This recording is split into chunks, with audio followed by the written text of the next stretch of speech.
مهنة المحامي في المسلسل ليها وجهين، زي ما في لطفي بجدعنته، في ماجدة المختلفة تماماً وليها صفات خلت ناردين فرج تروح لمساحات مختلفة في الأداء. هنعرف منها مين ساعدها إنها تروح للمساحات دي. هي شخصيتها كده، يعني هي دايما بتقول انا ما بحبش المفاجآت، ما بحبش الاسرار، ما بحبش اتفاجئ، لازم اعمل حساب لكل حاجه. فده جزء من طريقه شغلها. فبالتالي انت لو مش هتعمل اللي انا بقول عليه، طب ما انت كده ممكن تخسرني سمعتي، مستقبلي، نجاحاتي. وده برضو اللي يهمني انا في الاخر.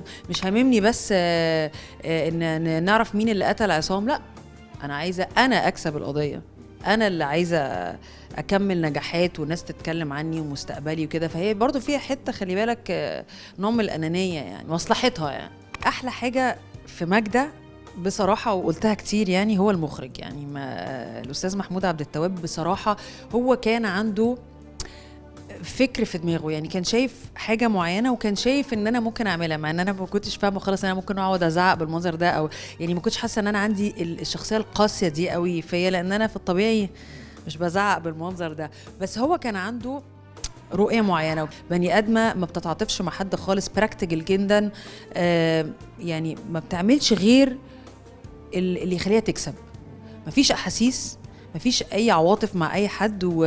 وانا خدتها من الحته دي. هو انت تعرفي حاجه عن عصام انا ما اعرفهاش يا نرمين؟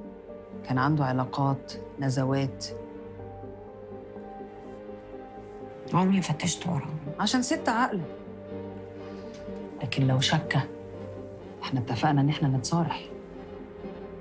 انا قلت لك الحقيقه يا ماجدة. نرمين حبيبتي، احنا لازم نصدق انه كان راجل مثالي، عشان لما نتكلم وندافع عنه محدش يحس ان احنا بنكذب او بنخبي حاجه، حتى لو مش دي الحقيقه.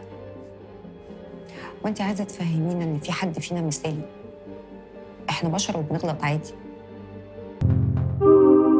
اشترك في باقات واتشت الشهرية بتبدأ من 14 جنيه و99 قرش، وباقات سنوية تبدأ من 150 جنيه.